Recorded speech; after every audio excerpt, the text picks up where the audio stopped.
88 gang.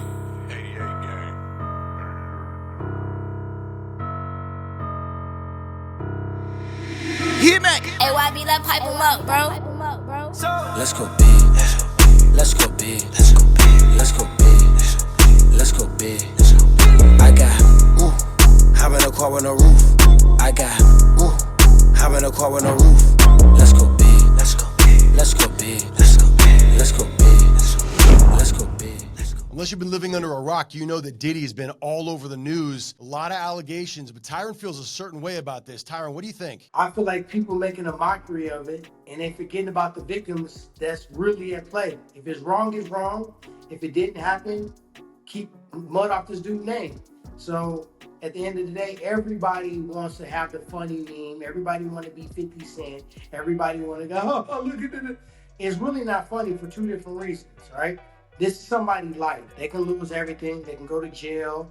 It's not only him, all the employees, his kids, right? All his businesses that he's at the top of. Everybody's been affected by it. Now, if he did these allegations, I feel like justice should be served no matter who it is, right? Especially the allegations that we're talking about. So now, by us humorizing it and thinking it's a damn joke, we're reducing the victims in the situation. Nobody's like, man, it's fucked up. I feel bad for this person. You know what I mean? We want to see justice. You know what I mean? They've had to live with this all these years, and that's a terrible thing. Nobody's on that. Everybody want to be the funniest meme. Everybody want to, I want everybody to like and laugh at what I said. That's really kind of corny. Yeah. No, we should say the allegations, to your point, are very serious, but Diddy hasn't been formally charged with a crime yet, and he claims that he has done nothing wrong and that the allegations are bogus. But to your point, everybody's jumping in with an opinion right now, and I think the reality is we don't really know exactly what's going on yet. So to jump to a conclusion at this point seems pretty irresponsible. We got to kind of, hold back and see how it's pre-cum at this point.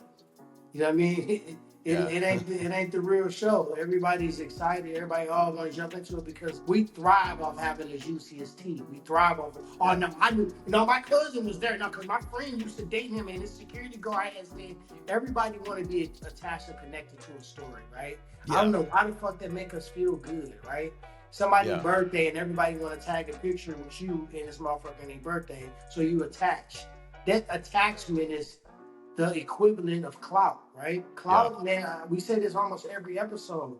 They go from a cat full of clout to a gallon of clout to an ocean of clout. People really, really want to have that they're the devil advocate or they the, the tough guy or the bad boy or the bad girl saying the offbeat shit. And they really praising the deviant shit, if you think about it. So I don't think it's a joke. I don't think the allegations are a joke. I don't think if this shit really happened to underage people, male, female, workers, girlfriends, boyfriends, kids, moms. I don't think none of that shit funny off the TOP. And if he really didn't do these things, then his fucking name is kind of smeared out because even if he comes clean and they say he was innocent, you almost already seem guilty once accused to the public eye. We know it's alleged. We know it's allegations. But at the end of the day, like, nobody's going to get a fair shake in the social court. You know what I mean? Once motherfuckers snap that on your name, it's kind of on your name. Yeah, it's a great point. So look, we're going to follow this thing and we're going to, see how it plays out. And I think to your point, we're going to try our best to reserve judgment until we see, the facts come out. I mean, we're going to talk about it because you motherfuckers are soaking it up. Yeah, I want to talk about it. But I feel like I like our stance on it, Evan. We ain't picking a side because guess what? It don't put no more cheese in our macaroni either which way, right? Now, one thing I can say, if it's so many different allegations coming from all over the place, I have a hard time personally believing that this is all alleged, that there is no truth anywhere, right? Like, I can see a million things coming and everything 100% being incorrect. I'm not saying it's in context. I'm not saying it actually happened. But these entertainers in general, and this is separate of Diddy, this is separate of anybody else, you motherfuckers need to calm down. I know you start touching bread and start getting the hottest chicks and the most exclusive whips and houses, and you get bored and you want to keep taking it up a notch and up a notch. The shit gonna catch up with you, man. What's in the dark gonna come to light. You're not gonna get away with this shit, right? Yeah. Now, once again, this is not to Diddy. This is to entertainment and to greed. Greed is the root to all evil, not some evil. Anywhere you feel evil is present, the root of it is greed, right? Too many chicks, too much food, too much whips, too much attention. It's evil, right? And that's where we find the victim at. We need to solve that shit. We need to start going with quality and trying to overdo it with quality. I mean, we need to overdo it with quality and quit trying to overcompensate with quantity. Yeah, I mean, one of the things I learned from doing Team Z for so many years is when certain people, again, aside from Diddy separately of this, just in general. It ain't even about Diddy. It's about But one of the things I've learned are there are certain people who rise to this level of superstardom where people don't tell them no or push back, and all of a sudden people who are used to living within a certain rule set feel the rules don't apply to them anymore, and that's when they start to get into real trouble. Vince Young, one of the greatest college football players of all time, goes into a bar and gets cracked in the face and seemingly knocked unconscious, and it's all on video. Welcome to Celebrity Fades. Tyron, what's your take on this? My dog Vince Young caught a straight bullet. He was trying to be diplomatic. Somebody had some racial things to say. He tried to get him in the middle of a neutralized situation, and he got snuck with a punch, and I really don't fuck with it. First off, the whole thing happened on video, and it was obtained by our guys over at TMZ Sports, Mike Babcock and those dudes. Great team over there. It all went down on Tokyo Joe's Shot Bar in Houston, Texas, around 9 p.m. on February I'm going to Houston 4th. next week. I'm gonna slide through there and get the inside scoop for me and you. I know you got to put your journalism hat on to find out exactly what happened. I mean, you show the text so you can lead me to the promised land. That's where, because here's what they're saying happened. You can see the video. Vince is getting into it with a bunch of other guys, and apparently there was an argument about race. And at one point, you can see this dude reaches back and he cracks Vince in the face. Vince looks like he falls back unconscious. But I will say this, like, Vince Young is one of the greatest athletes of his generation. Big, strong, tough guy. Obviously won the Heisman Trophy at Texas, went and played in the NFL, took on some of the biggest, strongest athletes in the world, and here he is getting, like, knocked down in a bar fight. So when you see something like that, Tyron, like, what's your take on this whole thing? I mean, I feel like I'm a little different. I think it's a time for peace. And I think it's a time to fuck a motherfucker up if they talking bullshit. So at the end of the day, I don't know that I would have got involved. It looked like he was trying to neutralize and get in the middle of it and just diffuse the situation. But as he was diffusing the situation, someone that was standing on the side of him looked to be like, oh, okay, like he wasn't really trying to start the commotion and just kind of took a punch. He took a punch at Vince Young because of who he is, because he wants the clout, he wants the juice, right? Who I knocked him out, let me get a fucking brownie and a ribbon. It's weak, and we're talking about it because, like I said earlier, we like talking about the deviant shit, and that's why we're here. Yeah, but here's the thing, like, when you get into an altercation at a bar, people have been drinking, like, it is the rule, like, you got to protect yourself at all times, especially like when you're a target like Vince Young, right? And I'm not blaming him for this, but I am saying, like he, in a fair fight, you got to assume that Vince Young takes on anybody just because of his sheer athleticism, his strength, his power, all that stuff. And in this situation, like, what could he have done better to protect himself? I mean, I feel like if the guy that got hit with the bottle, if that guy is with me, it's up, right? It's green light. We banging. So at the end of the day, I would have to know a little bit more about the situation. Like, somebody got hit with a bottle, correct? Hard to tell, to be completely honest. It looks like it. When that issue, when it's beyond talking, beyond come on y'all, let's calm down, let's just break it up, da, da, da. When it get beyond that one, I love situational awareness. Nobody ever gonna be behind me. I need everybody in front of me where I can see, right? I need to see the exit door where I can get the fuck out of it. I'm thinking about that before it even get cracking, right? And you can't expect everybody to think that way. Two, if somebody on the side of me, I'm stepping around where they now in front of me. That way, if we down the fist, I feel like I got a real good chance. Now we start getting to knives, guns, and shit like that, you know what I mean? We talking different things. But if it comes down to fist and hands and fighting, I feel like I got a way better chance if I can see. I think he just unfortunately got hit in a vulnerable position, and he just gotta hold it. It's gonna suck. It's gonna get replayed a couple times, and there's nothing he really can do. I don't think it's worth the energy to go out and try to find a dude and, you know what I mean, shoot the fade and get his back. But he's just going to have to eat that. And it's unfortunate. A guy like Vince Young, who's so big, strong, and athletic. I know you train a lot of famous people, a lot of athletes and stuff like that. How do you think a guy like Vince Young would do if he came to you and said, hey, I want you to train me? I think he would do well. I mean, he got, obviously, as a quarterback, you got to have good hand-eye coordination. You got to be precise. His arm obviously was been able to throw fucking 50, 60-yard passes, right?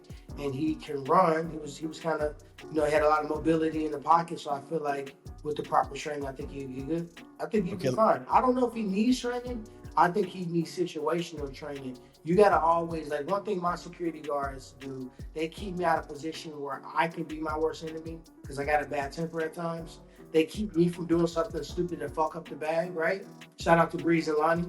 And they also got my back. So I don't even have to say nothing. If I look at them, they know, like, any motherfucker move sideways, they out. And we literally, with eye contact, we picking who we finna. So it sounds to me like the best security people are the ones who prevent things from popping off before things pop off. Their job is not to always hit somebody and always be overly aggressive. Like, you heard me say this a lot because I'm really identifying what it is. That shit weak. It's corny. Yeah. A lot of shit is weak and corny we're doing. Like, stuff that's weak and corny that I used to do, I gotta look at. Anytime I say something, I take a self-evaluation, look in the mirror, I'm erasing that bullshit out of my life. If I was doing something that was weak and corny, I gotta quit doing it because it's not cool, right? My security guards make sure, one, we've grown together over like the last 7 years, right? They was trying to pull eyeballs out of people's head, not even exaggerating.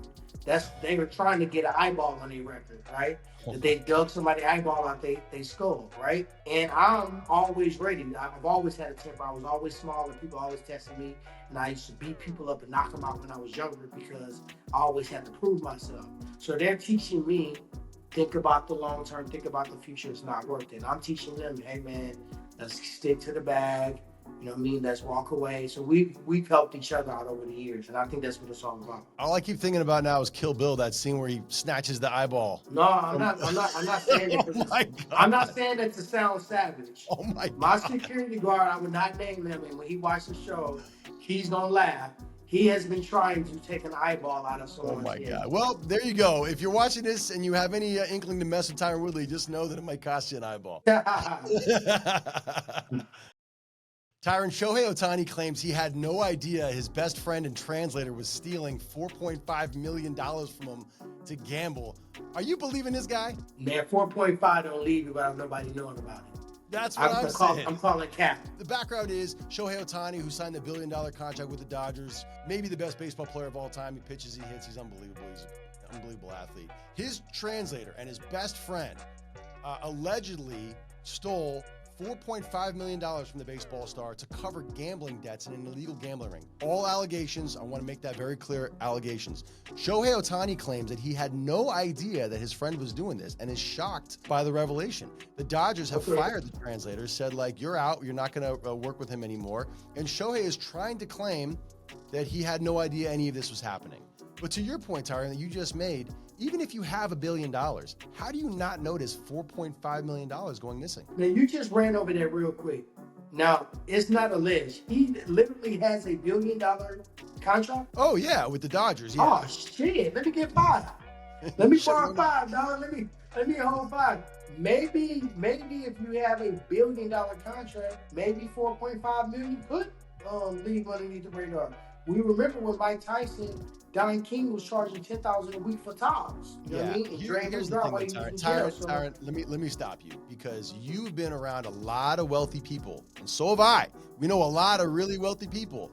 The wealthiest people that I know are the cheapest people I know, and they're on top of their finances like nobody else. $4 million a day. You're right.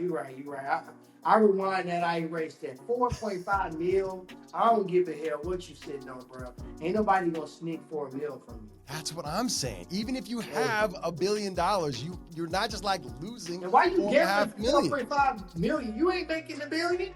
Yeah. So the question now is, people want to know if Shohei Ohtani is linked to betting on baseball and betting on sports, because if he's connected to that, it's a big problem. As you know, Pete Rose. The A's. Yeah. As you know, Pete Rose admitted to gambling on baseball back in the day, and he was banned for baseball for life. So if they were able to connect Shohei Ohtani to gambling on baseball, that could be a big problem for him. The question I have for you is, you've been in combat sports, professional athlete for a very, very long time. Have you ever seen gambling affecting the outcomes of matches that not only you've been involved in, but just like in the sport? And how do you regulate that and make sure to keep the sport honest and keep the integrity? I mean, we had some allegations way back. I wanted to mention his name because he's one of my homies. But in our sport, you really don't see that. Like, a lot of people think because we don't respond, we don't throw fights. We don't let people knock us out for money. We don't lose because somebody make a bet. It's an ego thing. You got to recognize how much pride and ego it is with a fight. When you get beat, knocked out, no matter what the dollar is, people are loving to watch you get knocked out. How many videos are we going to watch of somebody doing something really nice or somebody getting slept? We watching that one all day of the week is getting all the clicks and views. We don't want to be on the opposite end. Your highlight reels is going to have your best knockouts. I don't have a highlight reels of my best takedowns that I stopped, right? You know what I mean? Right. Even if I had the highest takedown defense in the history of the sport, you don't see that. You see when I hit somebody and they drop like a sack of potatoes, True. right? So at the end of the day, I feel like the betting situation, at least in combat sports, that's not a thing. Nobody's throwing fights. Nobody's betting against themselves and losing, or like, if you bet for yourself, you was gonna try to win anyway. I don't think there's nothing wrong with that. I feel like if I bet money on me and I go out there and beat your ass, I'm supposed to beat your ass. That ain't no insider trading. Right. That's just getting inside your brain to catch me the fade. That's what I think. So no, I don't think it's not a thing, man. I can't say one situation that I've ever heard of. Maybe 1920 years. Have you ever bet on yourself? No, I wish I would have a couple times because people always have me fucked up. People always thought somebody can beat me, and to be honest, the people that are like the betters, like I did a betting show for the UFC back in the day. Yeah. The guy that was like I forget what they call him. The Guru? No, it was some other fancy ass term, right? The shark or whatever the hell it's called. Right. Whatever he was, he said he told me at the top of the show. He said, "Tyron, I've won the most money on you out of any fighter in the UFC." He said, because I go by speed, I go by reach, I go by age, and I go by athleticism. And you checked off all the marks every single time, and you won me a lot of money. Did he buy you dinner at least? No, he didn't, but you know what I mean? It would have been nice if he would have. All right, guys, that's going to do it for us today on Real Shit Right Quick. Evan, hey, this was a fire show, one of my favorite ones. Definitely, we need to quit being in people business. The days you will always have a job because you always got something to say. Innocent until proven guilty. But more importantly, I do want to send out a prayer to all the people that were affected with the bridge in Baltimore that collapsed. Any lives, anybody that's in the water still, anybody that's affected by it, whether being able to have transportation or just not knowing where your loved one is. Yeah. We want to send our condolences. We want to send our heart, love, and prayers out to you guys. And we pray that everything works out and just bring us closer together. I want to say one last thing before we wrap. And that is, I want to pat you on the back because what you did last week, I know you came out to Los Angeles and you did Champ Camp, where you were teaching martial arts to kids. And what you're doing, giving back to the community, I think is incredibly commendable. And a lot of people, it's a choice that you make to go and give back and to donate your time and your experience to kids who need it. And I think that's a really amazing thing. And I just want to say that to you on the show right now. And I appreciate you, man. There's very few things that the second you walk out the room from doing it, you did the right thing. And every time I train kids when I leave, I 100% know I'm doing the right thing. So I appreciate you. Shout out to my kids in Inglewood, California. We got Rampage Jackson this week coming in. We got Demetrius Johnson coming in the next week. I love you guys. I appreciate you guys. Thank you for the support. How amazing would it be if the next big champion came out of Champ Camp? One of these kids that you're training, somebody in that group. They will. They will. Because we'll be teaching Champ Camp. Champ Camp is not winning titles. Champions, of course, win titles. But a champion is someone that's faced with adversity and overcome it. Whether it's domestic violence, whether it's cancer, right? Whether it's any situation where people are easily telling you should quit or give up. Your daughter's a champion, right? At the end of the day, champions are faced with adversity and they conquer it. And it's a part of the job to win championship fights or games or basketball games or things of that sort. So at the end of the day, we will get champions out of this program because we're not just teaching them sport, we're teaching them life through sport. Man, I'm fired up now. Thanks for watching, everybody. We'll see you guys next week.